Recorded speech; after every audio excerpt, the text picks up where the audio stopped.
This episode was recorded at Lavar, 9 Walter Street, Rosebank, Johannesburg. Which one came first, music or ball? Definitely the football came first. And, but I think early on I realized that I wasn't going to go to a school of excellence. Did they start paying attention when the beef erupted between you and 985? No. I mean, they didn't really care about that kind of stuff. I think that, if anything, was good listening and good viewing, right? What happened? I didn't think their stuff was up to snuff for my show. The death threats? I mean, I just think guys just, took it way too personal. And we're like, no, we've got the CD that we gotta give to Double HP because we think this beat is for him. And Pro was like, let me listen. Which track was this? Out to Slim. So we listen and he hears that, I'm gonna intercept. And he intercepted. And Bumper was what set it off. Yeah, man, you guys only did bangers. Be it Pro, rest in peace. Be it Kenan, rest in peace. Be it Kuli, be it Dukes. I've just been in rooms with really, really talented people. Yeah. You guys shifted the game, production, and you shifted the game radio-wise for hip-hop. Do you think you're getting your flowers?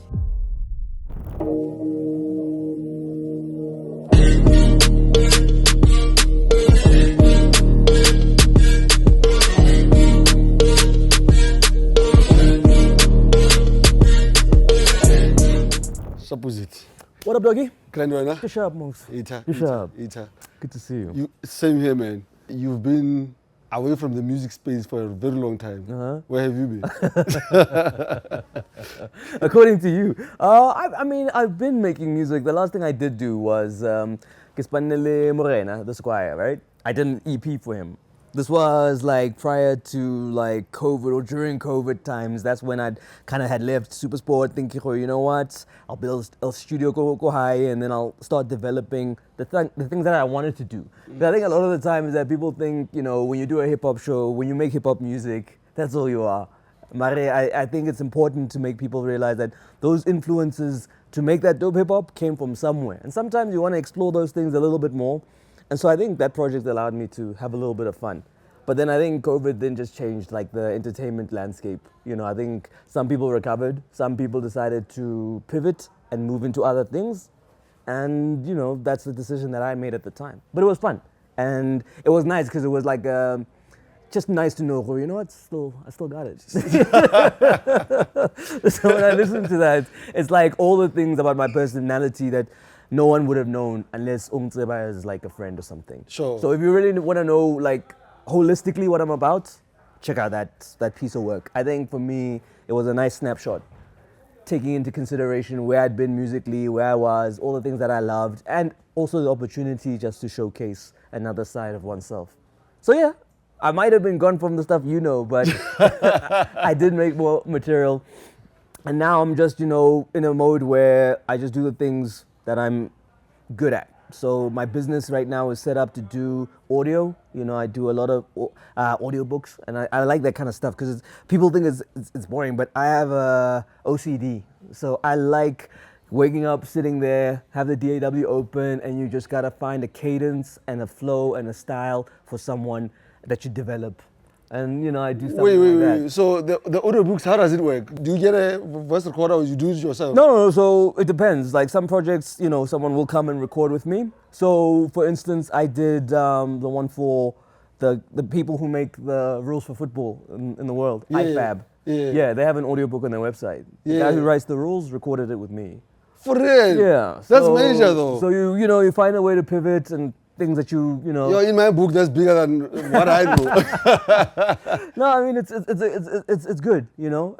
It's funny because Bolo Etlangtola wherever I go. That's an audio thing, but somehow football came into it, and football also happened to be a big part of my life. I get to go super sport for a little bit, but these are all the things. I think sometimes people have an image of someone and in their minds, but you don't know what else when you're not looking this person actually is interested in and loves. And so I've gotten an opportunity to do all those things. And I think that's always been the case. Something gets boring or doesn't fulfill you in a way, move on. Which one came first, music or ball? Bolo, funny enough. Because ke goletse Rockville. Okay. And right next to my house, next door, was the home of Sembata, who is the guy who's in charge of, the youth development, go Mamelodi Sundowns. So, That's yeah, cool. I used to wake up, get Lena, go Elka, and he used to have little workshops on weekends and whatnot. So yeah, definitely the football came first. And but I think early on I realized that I wasn't gonna go to the school of excellence.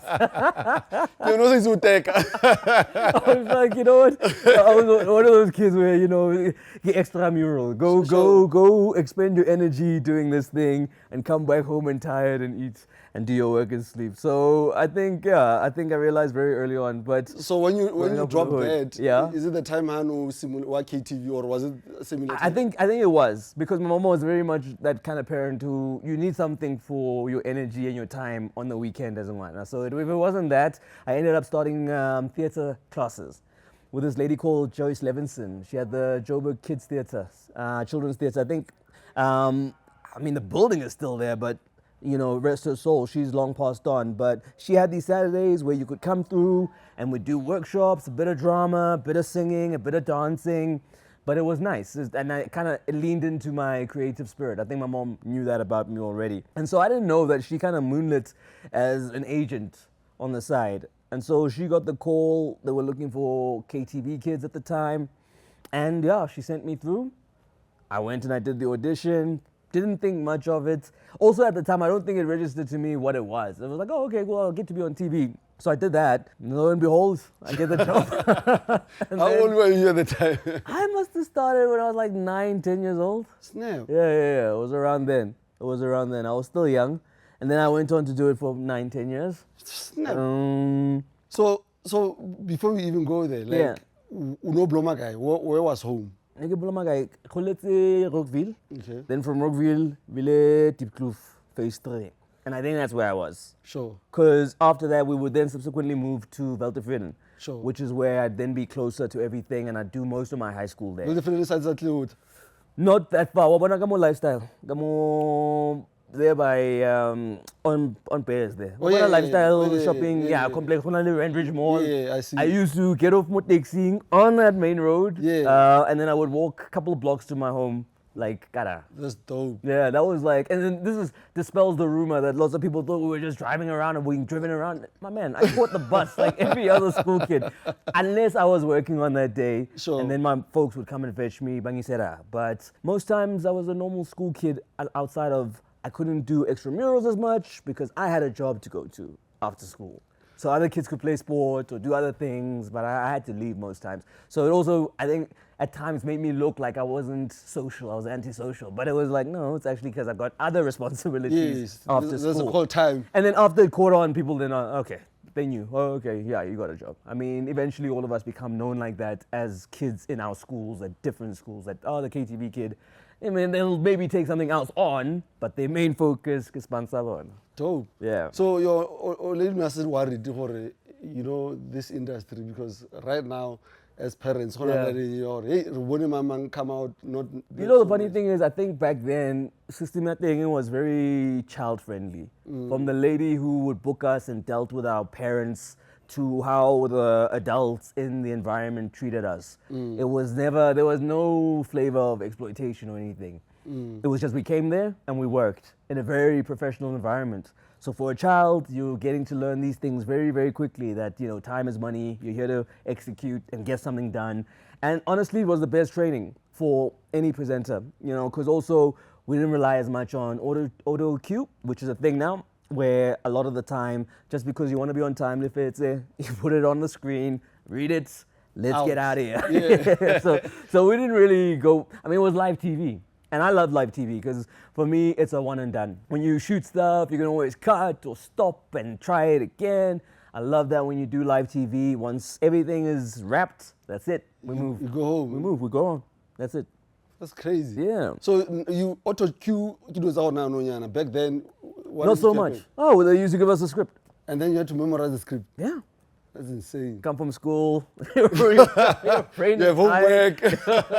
you think about you gotta do that later, and then you'll just do. It was cool. I think the people who wrote it obviously tried to write it in the spirit of a child, Yeah. and make it easy for us to deliver. But, experience and time, eventually it just becomes a reference of, okay, this is how you're going to get from point A to B. And then, with your experience, you find a way to make it happen. And then that applies to everything I've done from a presenting perspective ever since. It's like, okay, how do you get us from point A to B? That's it. What was your next gig from there? So I finish up high school, I decide not to study. So I start working. I get a job called Clearwater. Now, Clearwater at that time is not the mall. This is the production company that were doing all the graphics and imaging for Mnet at the time. Sure. So I started as an editor. And literally, first day on the job, they got a whole bunch of us in a room and one editor, and he took us through Avid, and that was it. Like, after that, you're hired. Now you got to do the job of creating promos and stuff. And so part of the management there was ENF. So ENF then decides, okay, cool, you know what, because I was recording a song, I had a song out with T. Maurice, Too Young and Crazy. I had this song, and I did that song at the studio that ENF had, that was in Linden. So Ian is like, hey, him and I strike up a rapport. He's like, man, they're looking for people. I'll put in a word for you. So he does that. I go meet Nick, who was program manager at the time. He's like, okay, cool, we'll take a punt on you. Because also I think, the training of having been a presenter, says, okay, cool, I can take a punt on this guy. So, banking go studio class this one guy, Arno, and I think Bonnie Simon was also tasked with kind of helping me refine my offering before they would throw me on air. And so I did that for a couple of weeks, and I think they kind of saw, okay, cool, this guy knows what he's doing. And so I was doing that, and then I go to 5, I do the little training for a couple of weeks, and then, they kind of put me on air. Your first day on air, the Essence. How was that? I mean, I think I didn't know what it would become. I think I was just eager, an eager beaver, as they called them. I was just this guy. That time I just discovered ADSL. I remember I got my mom to sign surety because I couldn't sign the contract to get it in the house. So they come through and they set it up, and then I'm online, man. It opens up a whole new world for me because now I'm on, hip hop forums. And this was already kind of satiating a hunger that I had because prior to that, I'm the kid with the notebook writing lyrics and pausing the video to watch. Then I discover original hip hop lyrics archive. Then I'm like, I don't need to do that anymore. Yeah, and then I start, getting on the sites where it's forums and it's mixtapes being dropped. And then that's where it clicks that I have all this content that I otherwise can't go to at the time CD Warehouse or Musica to get this stuff, and it's compelling. It's dope. I'll play it for heads and they'll enjoy it. And so that's what I did. I took the risk, and I didn't understand how things worked with making sure you got cue sheets and all of this. There's none of that education. So I'm just fresh air. I'm coming in. I'm saying, listen, I've found some stuff, and here's a platform where we can share it. And it wasn't anything rebellious. I kind of knew that I was going to do a hip-hop show. I just think I needed to be sure on what kind of show I wanted to do. Was it going to be just a compilation of things that labels were sending? Or was I going to take the extra effort to go find things that you might not have found on the radio? And I think that challenge was fun. And the challenge of, cool, how do we take all this content and turn it into Fortnite freestyle, where, you start melding beats and you start saying, okay, cool, how do we strip it down? And then you start playing, the samples where I'm going from the sample and mixing it into what it's become. So then you have a lot of, points where you can kind of draw on that. And I think that's what made it so interesting and compelling. I don't know if I'd be able to do the same kind of show today. I don't know if there's as much content, as much competition, as much, just the base to work off, and hunger and relevance, right? Hip hop, I think, is less relevant now than it's ever been, which is sad to say. I think, if you look, there's been so many times where that was culture. That was culture. That was the essence. Exactly. And so for its time, it had a function, not only to entertain, I think it educated, and I also think it had the unintended consequence of making guys step their game up. Because there was a standard, there was a benchmark. I think it wasn't a zonke bonke approach of we'll play whatever. We were the Tastemakers show, It's like, if you tuned in, most likely you would enjoy everything you heard. That was important to me, to make sure that I give you something that you can't get elsewhere, but at the same time, I'm not just putting whatever. It's songs that we can speak about today have a cultural impact. The sad thing about this is you're doing this go 5 FM, where it's a white station. Yeah. Right? Yeah, yeah. Any backlash? I mean, there was a bit. I remember we used to have these meetings. I think they were Mondays or Tuesdays, and I would pull in, and then after my show, some colleagues, not on air people, but some colleagues would be like, "Yeah, man, I can't even listen to the radio on Sundays with my kids." I'm like, bruh, my show it got 10. Like, your kids should be sleeping. Like, and so initially it bugged me because, as a people pleaser, you're trying to get in there, you're in a new place, you want everyone to like you. Eventually I was like, I don't care, man. I don't care. Up until there's a directive to say, take it off air, I'm gonna carry on.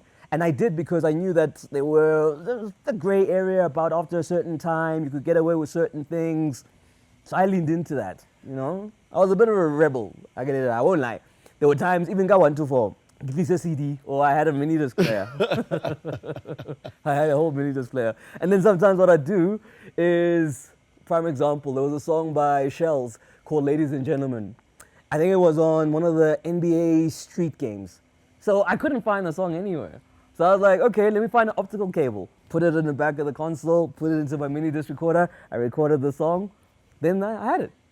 Now I'd go to the studio where I'd find a mini disc machine and I'd put it in. It was just like, hey, when the cats are gone, the mice come out and play. That was what 124 felt like. And I got away with it because no one was listening. And also, I don't think I was going too crazy. I think I had my guilty pleasures, things that I wanted to hear at that time. And I was like, why not? Why not? Maybe someone out there will enjoy it. We definitely did. No, I mean, and so that was what was fun for me about the whole experience. I think there was a bit of, they weren't really paying attention too much to what I was doing. And that allowed me to kind of run with it. So I think if it was anything where it was a drive show or breakfast, there was no way. Did they start paying attention when the beef erupted between you and 985? No. I mean, they didn't really care about that kind of stuff. I think that, if anything, was good listening and good viewing, right? For them, it was more that the songs weren't edited. And, there was some heavy songs, man. There was a heavy song. I think it was one, what was it, Immortal Technique? That's crazy. I mean, you don't play Immortal Technique on radio, usually. So, but I was like, hey, why not? We got 3 hours. I can't make the second hour sound like the first hour, and I can't make the third one sound like the second. So it meant that I had to spread it out, dig deep, and find all sorts of things. And you could see, if you tracked it on a graph, it kind of, went from very mild to, by the time we were, at the end of the show, kawan. Now, what it was. What happened there on that beef, 985? Eh? What happened? They wanted to take the 124, the essence away from me and give me just 124. No. 985, the group. The group. Oh, I didn't think their stuff was up to snuff for my show. And because I had creative control on my show, that was my decision to make. They didn't like it. That's okay. The death threats. I mean, I just think like guys just, took it way too personally. And I get that, right? They're coming out the hood, they're trying to hustle, they've seen other guys do it before them as a way out. So here's this guy coming along trying to undermine all of that. I'm like saying, no, not really. I'm saying that if you take my input on, I don't think you'll be any worse off for it. Just find another gear. Because, they need to find a way to differentiate who's dope and who's not. And so now people know they can listen to my show to find out who is dope. And I wasn't gonna mess with that. Would you? Would you, Mo? Would you? Well, no, but Exactly. But saying it on air, man. That's fine. We addressed the whole thing on air. That's fine. It's better than No. We addressed it on air. It was good radio. I had no ill will against those guys. I still to this day think that for that time they were super talented, and it was a golden age because, you had them coming up under Dome and, you had obviously all the guys that were working with, you've got Hidden Force, you've got, it's just a good time for people to try because if it wasn't the rappers trying, it was the producers, It was us giving it a go. So how am I going to be mad at you for doing what you're doing? But I'm just saying that you can do it better. And there's nothing wrong with, if you really care about your craft and getting good and better at it, you'll take it on. And you may not like the source of the feedback, but I honestly, I didn't have any ill intentions to blackball them or never see them or hear them on radio. We're just like saying, no, like, step it up. Step a game up. We step it up. We were having a chat about how, you know, EPs and mixtapes aren't the same as an album. Yes. You know, so there we go. Like, step it up, make every song an album song, not just a mixtape. And that was the trick with what the Americans were doing, is that even if I was getting a terrible MP3 rip, my studio going to make a song that might not make it onto the album, but they put it somewhere else. They didn't go There's on effort. some lackluster, no, now it's a mixtape. No, it's like there's enough heat for the album. You're just gonna be mixtape. Because we've got so much of the same kind of quality. But maybe there's a storyline or a theme for the album that the mixtape song doesn't fit into. That's it. All right, cool. So, Tabi, TTP and Andile, yeah. Yes. What was the role on the show? I mean, I think it was just to give us a broader appeal. You know, I think Andile at that time was the toy boy, the sexy boy. And then I think TTP was so important because that was kind of like the plug into the streets. You know, he was a guy who stayed living like the lifestyle and the culture, right? Like, you know, now you'd see us every now and again at something, but on the ground in the trenches. He was at hype. He's what 100%. 100%. So, you know, his contribution was immeasurable, you know, because I needed, that's what I said to him. I was like, nah, I'm in this building. Say, like, as far as the sample tapes and, you know, stuff from labels, I'm getting that. But I just need the stuff that I'm not going to get via the conventional channels. And then, yeah, that was kind of his mandate, you know, to go out there and find us that stuff. And then, obviously, collectively, it's like, all right, cool. This is good. And we move, you know. And I think then it just became, these guys become your friends, and that's it. Now I have guys who, by virtue of a show that forces, you know, from the content that's played on it to the guys who are on it to be on the top of of their game, I think, you know, from there we were then just able to build something where, okay, I can trust this guy. I can, you know, if I called any of those artists knowing how I was such a stickler for detail, I think then you buy yourself some room for someone to say, okay, let me hear you out. Yeah.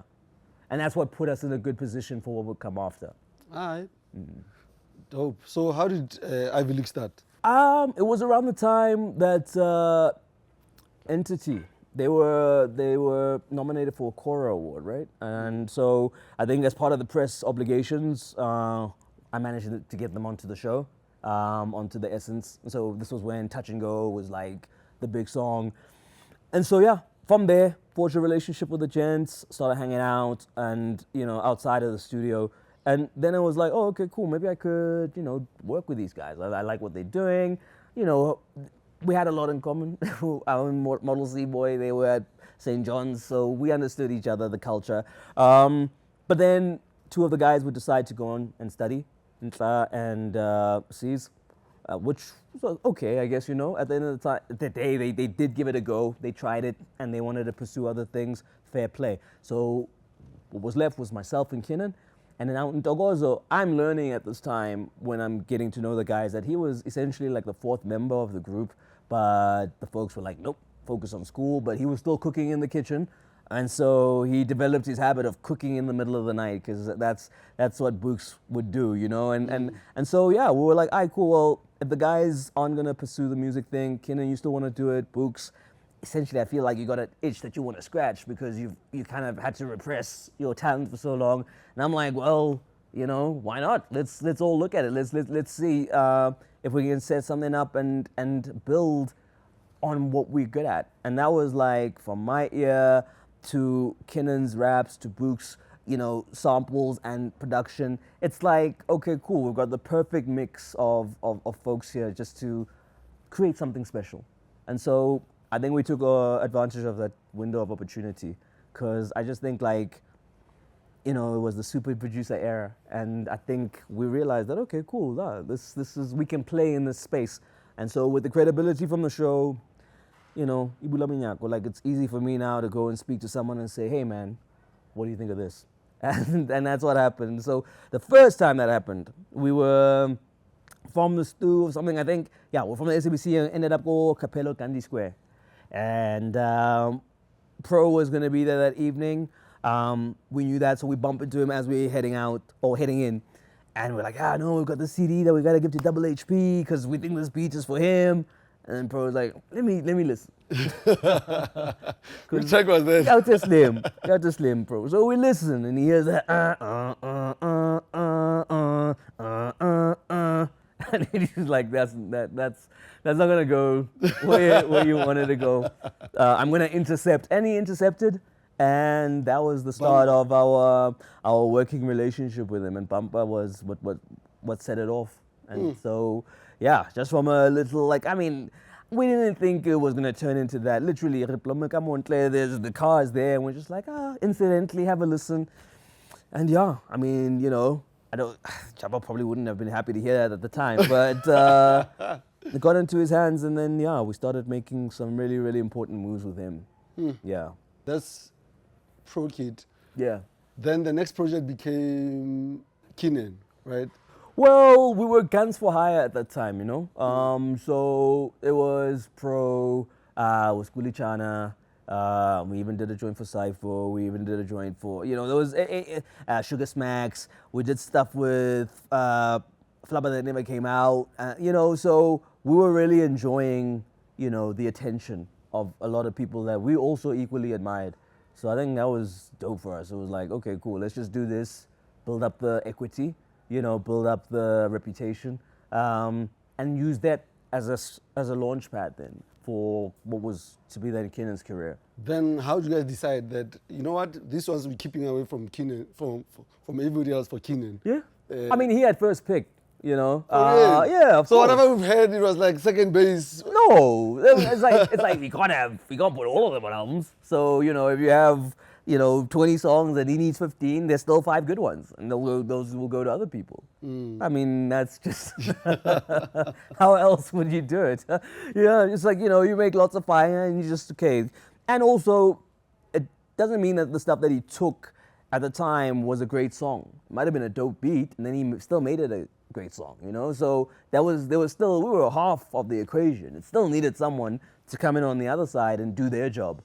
And fortunately, I was in a lot of sessions where rappers did their job, you know? And so that just puts everybody on high alert, man. You know, you guys just you start vibrating at a higher level. So how did you guys meet Dukes? Because there's 2 projects that you guys did. Yeah. The first one is, that I remember, is the Monopoly album. Yeah. You guys were heavy on that album. Yep. And before Monopoly, there was a song, teaser, kind of by Visa, man. Map Town Boy. This is my town, boy. Eh? Tonelo. Tonelo. Oh, okay. How did you even sample it? Like, let's start with that sample first. Or was he part of it, or you just did? I mean, we were, my man, the way we used to eat samples, and probably to the detriment because of like the stuff not being able to live on forever because of like the copyright strikes. But once I got on the internet, boy, Motown, like that was a big part of our sound. Like when we were doing Keenan stuff, that era, and that was because I literally stumbled across like a folder of studio quality, isolated vocal stems, and then we just went to work. I mean, literally, imagine like piranhas and a pizza. That's essentially what we did. And none the wiser about copyright law, and we just went ham, bro. And that's, you know, that reckless and youthful kind of endeavor where we don't know what the rules are and no one's telling us to play within these boundaries. It allowed us to go nuts. To be honest, there's so many that we've snuck through that till this day, the song is out there. You're like, no one's picked up. There's a huge sample in there. But it wasn't out of malice. It was just like you're making stuff and a song or sample speaks to you, and then you see where it takes you. But a lot of the 24/7 366 EP was lots of samples. And then, you know, because of almost like that pilot phase of testing out some of the songs. You then know, okay, cool, maybe let me go fight for this one with the publishers and see if I can get this one on the actual release. Have you guys ever been caught? Yeah, I'm pretty sure. I mean, I'm trying to think what was the sample, because this morning I was trying to listen to 24/7/366 and the one track on YouTube there's grayed out. So I'm like, I wonder who flagged it? Yeah, who flagged that one? But all of them there are still there. So the rest are still there. So I mean, you do, and you know, you take the Silicon Valley approach. You do it first and apologize later. I think you can. You guys did a track for Nosi's first album. Yes. I'm gonna say first album as if he's got a lot of albums. Birthday Weekend, right? You guys produced a track. Yeah.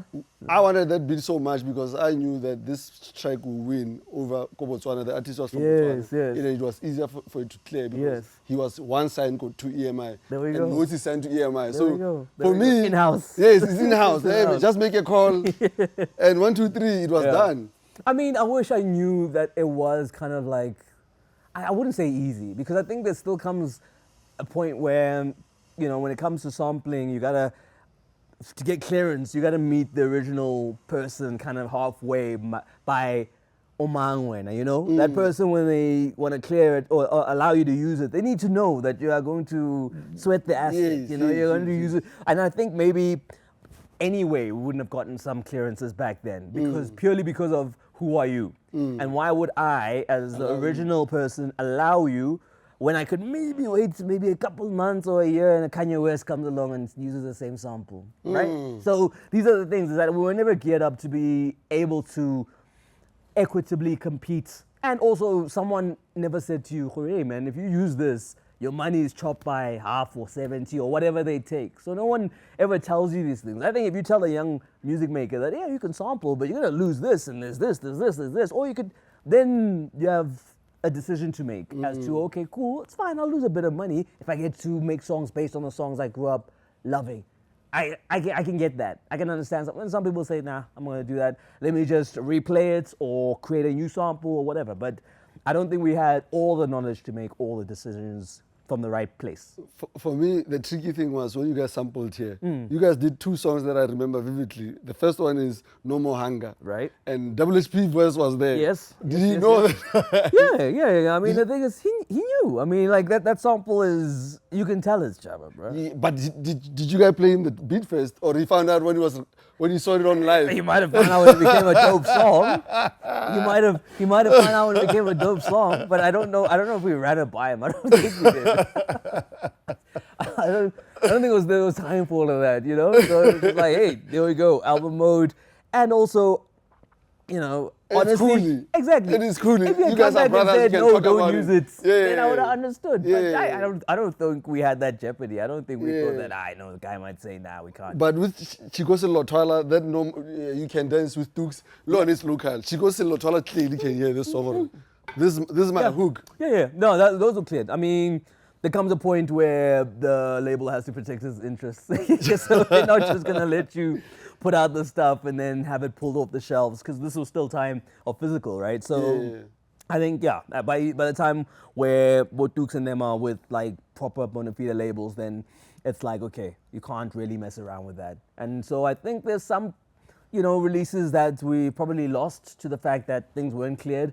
And so, you know, either the guys who rapped on them or the producers who made them are sitting with them. And I hope maybe one day someone can say, okay, you know what, let me see if I can get like one batch at a time and see if I can get this project cleared just for the annals of SA hip hop, you know? So if the guys from the museum maybe, I mean, that might be an initiative to look at and say, okay, cool, how do we, the ones that we love a lot, how do we kind of get them relevant again?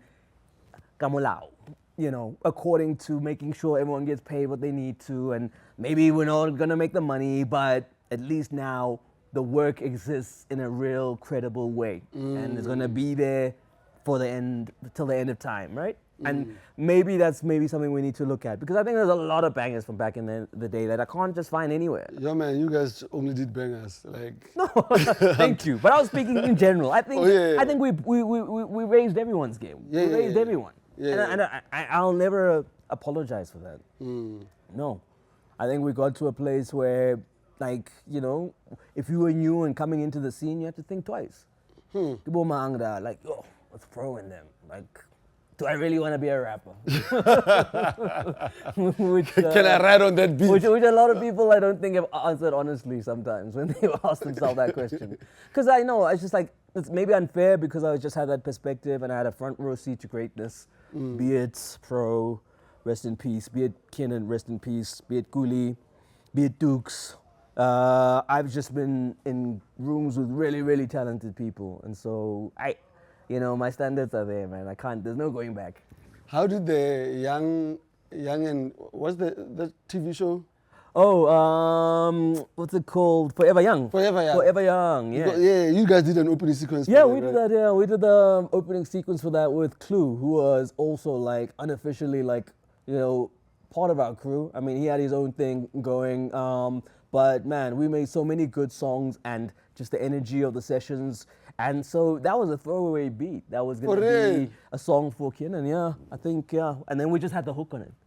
And so, you know, when you send a song and it's like we haven't figured out the verses or whatever, and it was literally Clue with the hook on there and some kind of like raves and harmonies, and that was that. It was incomplete. And the guys heard it and they were like, this is the one. We like that one. We like that one. And I think it worked. You know, it wasn't a, you know, forcing a square into a circle. I think it worked. I think, and it's nice because I think that was a nice kind of nod to say, yeah, you know what, culturally, we're in the game. Yeah, it can't be denied, you know. Over time, people may forget, but I think we left a lot of visceral impact with a lot of people out there who, to this day, you know. So that's fine. And I can draw a line under that and move on, and I'm happy with my contribution. So how did you get to Supersport? Or you started Go SABC? I don't know if I saw you go SABC first or go. There was a time where, like, when was it? I think prior to Supersport, I'd been doing a lot of like SABC stuff, but SABC via like the production companies where you don't even deal with the HQ, you know, you're just working with the production company to make something happen. And then, yeah, I was doing that for a little bit. Then I had the opportunity to do the Supersport thing.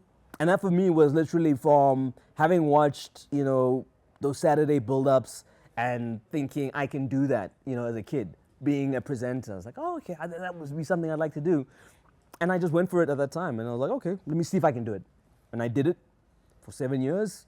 But, you know, I just don't know if it was the environment at the time. I'm hoping it's gotten better. I don't think the people that were there when I was there were about a team effort to make everyone better. I think there was too many selfish interests, essentially, you know. Now I guess I just want to know, I want to come here, you know, it enabled me to do my job. Let me do my job to the best of my abilities, make you look good, I look good, we all leave and we go home. But there were other dynamics that were outside of that I was like, I'm not here to play this game. Why is he wearing my sneakers? I'm like, so for me, it's just like, listen, I'm just here to do this thing, get better at it, and think about it. I'm like surrounded by some of the best, you know, former players and coaches, and you know, and from a in front of camera thing, right? And then behind the scenes, you know, you're just working with the best cameraman, the best of everything. So it was an awesome place to work because that's what you get exposed to. It's excellence. It's like, okay, cool. Everyone here is to do, you know, we're all mercenaries to execute a job. And I like those kind of high pressure environments because it just focuses everyone on the work. There's nothing else that we need to do. Like if we're coming here to work, let's work. We can be chummy and hang out, but like I'm always like, let's get on the ground, do our jobs, and be out. Anything after that is a bonus. But I'm a professional when it comes to that kind of stuff. And so that spirit wasn't really being rewarded. I didn't see a path to get anywhere further than where I was. And if you had the chats, so it's like, okay, it's fine. I did it, I enjoyed it, and it was for me. And that was that. Gaming, where did you start? Because I feel like your life is like a movie. Everything that you like, it happens that you make money through it. I don't know how you do it. Being good at what the basic requirement is, right? I think at the end of the day, even when I'm doing all these things, it's like, okay, cool. Are you gonna amplify what you're doing for yourself and the client? Are you gonna be reliable? Are you gonna be humorous and human and, you know, a person people can relate with? Are you gonna be, so you gotta tick all these things, and then that's it. Just do the job, just do the work. I mean, for me, the presenting thing was a way that got me into gaming. Because from there, very early on in my early 20s or late teens, I was playing FIFA. And there was a FIFA Interactive World Cup where EA, the company who made the game at the time, still had a presence in the country. They had like offices here. So I did that, came fifth. And then I decided after that, Corey, you know what? I'm going to focus on the short check. And so the short check was being the MC for these things. So that's where that started. So from there, this was the time when we were still going to malls and doing activations in malls. Then lo and behold, I come into contact with Telkom and VS Gaming. And yeah, man, that's the beginning, you know, because it's gone through so many iterations. I've grown with it. There's pictures of me dressed in Telkom blue in a mall and looking young. With a microphone. Yeah, exactly. You know, so if you do good work and you're reliable and you look to get better, then the benefit for me, what I've loved, is that I like have the story I can tell. I got guys who are like, yo, no, kind of like when you started and look at you, you know, and you then are able to weave these stories into your storytelling. And so you look less like a plant who's just put there to dispense information, but actually like someone who is part of the culture. Exactly. So that's it started from me being passionate about gaming, realizing I'm good, but not that good, that I'm going to win these things, and like focusing rather on the actual 10,000 hours I put in. And that's the presenting. Like, why would I go against something that I've helped cultivate in myself for so long? And that's what I leaned into.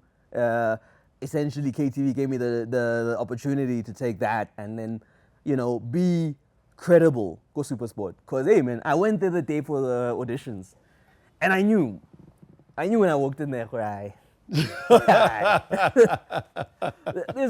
there's a you know, a confidence that comes from being at a certain skill level. And that's what it is. And I wish it for all the people in our country, you know, instead of just all of you being on a book to perhaps be an extra or get into an advert, that people are actually taught ways to get better and better. And I know there's courses and things, but man, I've been too many. I mean, there was that one, and I've just seen too many of these things where the public are called, and you know, if you're a retired pro, it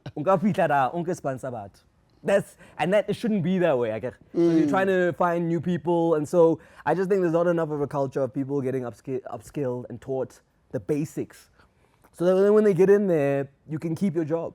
Too many people are not given the stuff that equips them to keep the job. They're given enough to get it, but they're not given enough where they're getting better, so that even you as their boss, you can say, no, you were like this last year and now you're here. A lot of the time you watch a lot of things here where the trend is straight. The trend is straight. And sometimes it's no fault of their own. There's no support. There's no someone saying to you, okay, cool, diamond in the rough. Let's work on this, and this. No. A lot of the stuff here is sink or swim. What type on air, you know? So, yeah, man, if that's the case, I must then take my skills and put myself in places that are going to reward what I love and respect what I do. And that's the big thing. I respect the people who work with me every year. Why? Places like Comic-Con. How did you get I there? it's not a God-given right for me to be there, you know, but I'm consistent. I understand the brief and I execute. This is very simple, basic things that some people don't understand. It's like, listen, yeah, maybe you can get there and it'd be like, hey, I'm here, socials, but when it's business time, when you're standing like I do alone on that stage and you got an imperative to maintain this multi-million rand business's image and a ability to put these kind of things on, that's the space that I like to play in. And I think I've earned it from just over all those hours of presenting experience and sacrifice. You know, you don't have a normal childhood. You gain some things and you lose others. Would I change any of it? No. I've had crazy experiences, you know, KTV.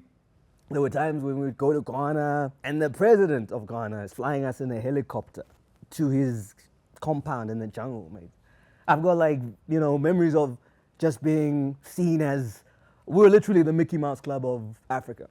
I'd go to African countries and those kids would be like, "Wah!"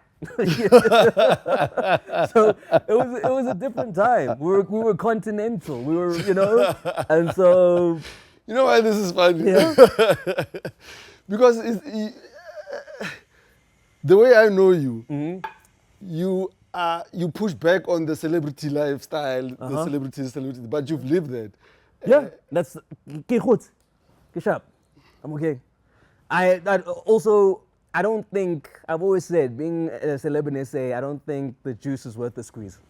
I don't think the effort and the drama equates to enough money to put up with it.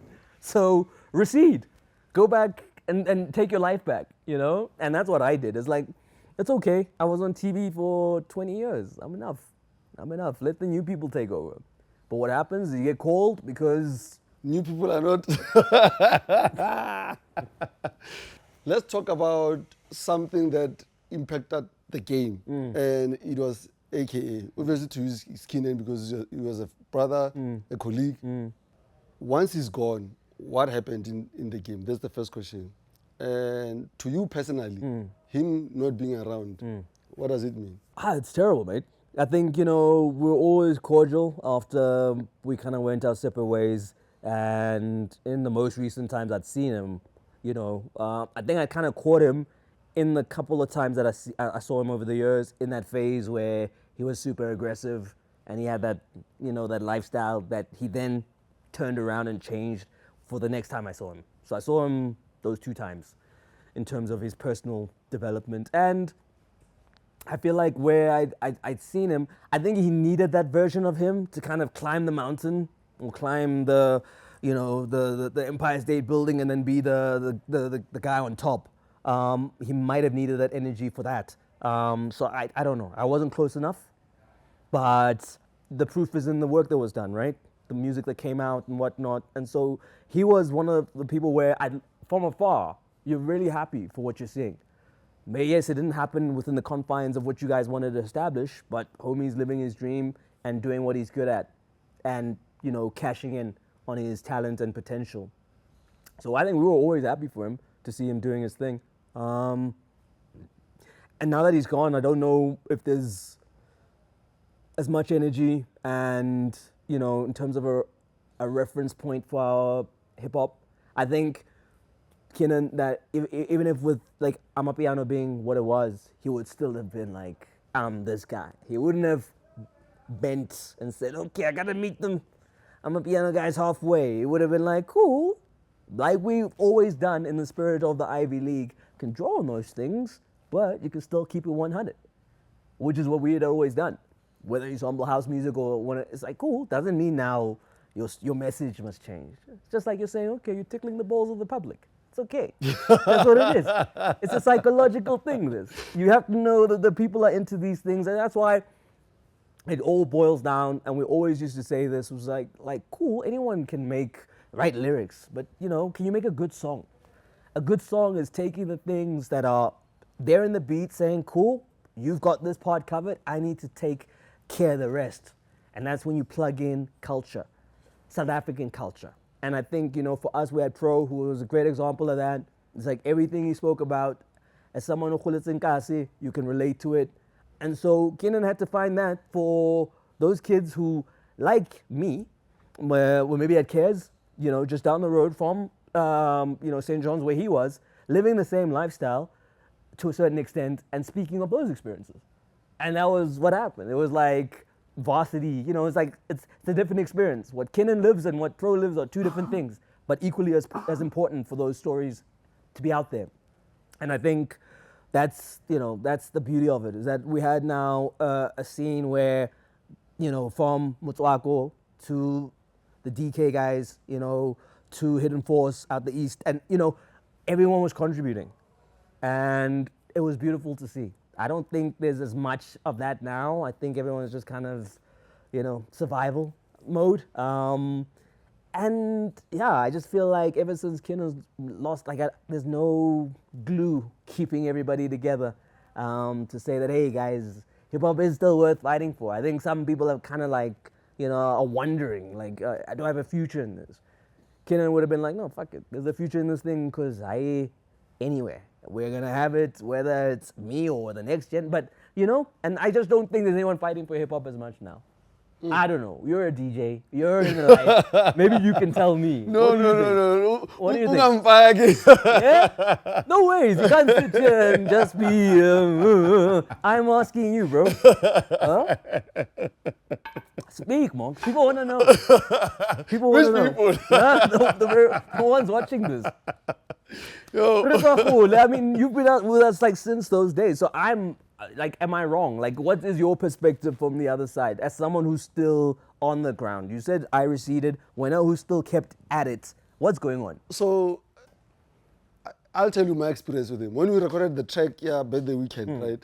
And it had 2 verses only. Yeah. And I remember him saying, nah, guys, this song can come out, got 2 verses. Right. And at the back of my mind, I'm like, yo, man, what's guy? Right? My ego was a bit bruised. Right. But he pushed us so much where I had to go to Noose and say, dog, I don't know what you need to do, but you need to get another verse out. Yeah. And the song it was amazing after that.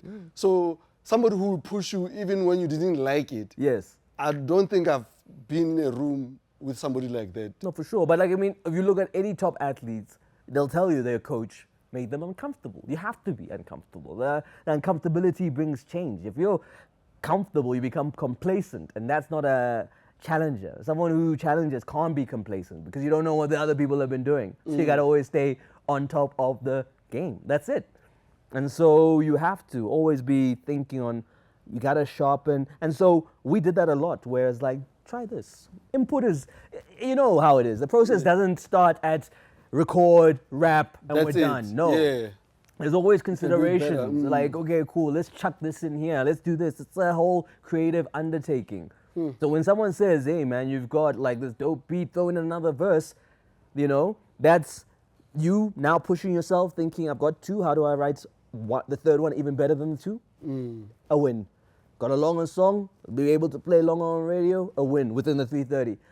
So there are all these little things that factor into how do you make the most of this opportunity? Because once that song is out, you're gonna expect another one. So you're gonna already have to move on from it. So you must make sure when you move on from it, you left it in the most amazing state possible. And that's what it boils down to. In fact, what I usually tell Nosi about the regret that I have, I didn't do what Kinan did. Yeah. To sometimes push, especially on the hooks. I'm like, yo, man, this hook sounds like a verse. And this is in hindsight, because at the time, you're just eager to release. Right. And the album could have been better. This is the thing we're not afforded, right, is the time. Like, I think, maybe now it's different with the digital age, but I think back then, if we're making that music here, and it's being made in America, that person probably has 4 months lead time. And so There's everything, pre-production, exactly. And then so by the time you get in, it's just a thing of refining what all the work that the A&R were doing and finding you all the material, and then now we're coming in to do what we need to do as professionals. I think a lot of the time back then there was no time. There was no time to get a release date, and then you must work towards that release date. And then you got to make sure everything is ready by then. I don't think there was any culture of, okay, cool, you start now. You started seeing with Kinnan, in between albums, you start seeing the process, behind the scenes. That's when you're starting to polish the eventual diamond. It doesn't be the diamond in the studio. It takes a lot of iterations and, going back and saying, okay, cool. And then maybe someone else, like you said, hearing the song and saying, try this. But the thing is, the game is ego-driven, right? So if you're in a studio and you expect everybody to be wow after a session, and then you get shocked when you get backlash when the song is out or when the album is out, because you are surrounded yourself by with yes men. Yeah. So that can happen. I mean, then you must deal with the consequences of your own actions or inaction of getting people who would come in and challenge you. It doesn't help anyone if you lie to them and say they're good at what they're doing when they could be better.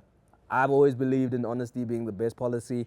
But also, having the courage of your convictions to push through that thing to the point that other person says, I get it. I get it. I had a lot of those where you say, no, just try it.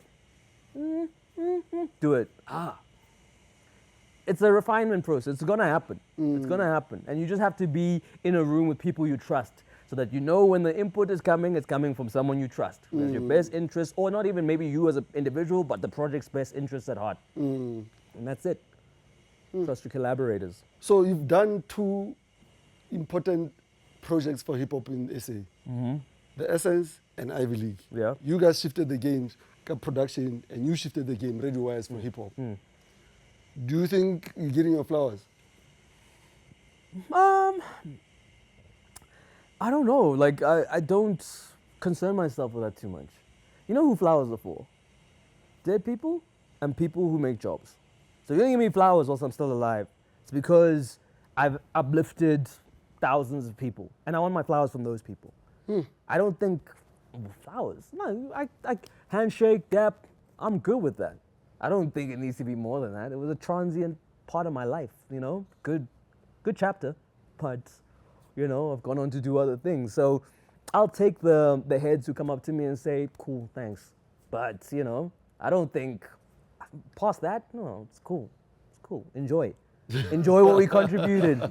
And when I see you and you know what I did and you like what I did, I will greet you and that's it. I don't, no, guys. No. All right. No. Look, I personally like to thank you for showing up because I don't know how we usually be in conversations of you acting out on something that I request. Yeah. A typical example is the track with Kulishana and Yeah. Todi almost over tape. Yes. And I don't think I've paid you. Doesn't matter. I know it wouldn't have been that much money anyway.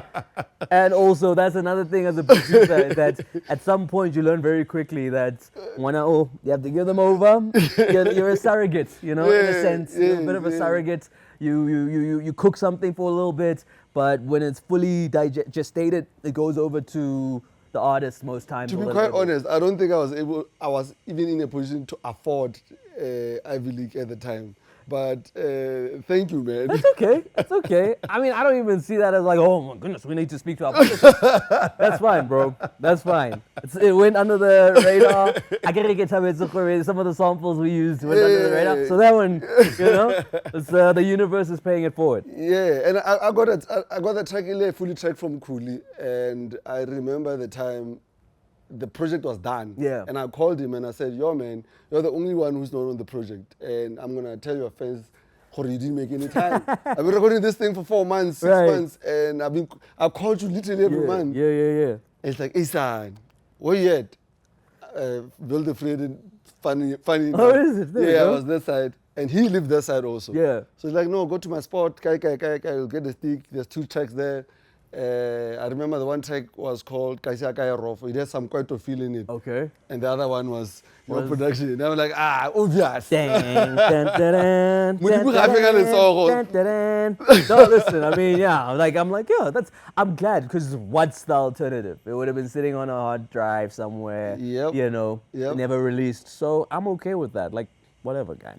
We were in the Wild West. So now I can't turn around and say, hey, no, your paperwork should have... If someone had taken that energy to me, I think 90% of our productions wouldn't have happened. So I think, you know, we're just rewarded for being in the right place at the right time and having the right intention. You know, I think for us it was just like, cool. You know, you have these private school kids, but Books knew his Mapa Boots, you know. I knew my Motown, and so did Keenan. So it was just like, how do you take all these things that have been put into our brains as kids growing up, and we're at this moment now we can, on a creative level, bring it out of us. And that snapshot of when the Ivy League existed, I think that's what you saw. No. Ladies and gents, Kamza. Thanks, guys.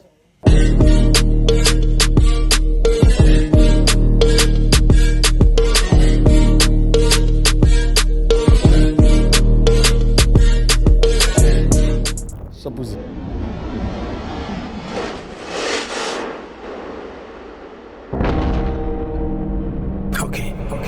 It's enough.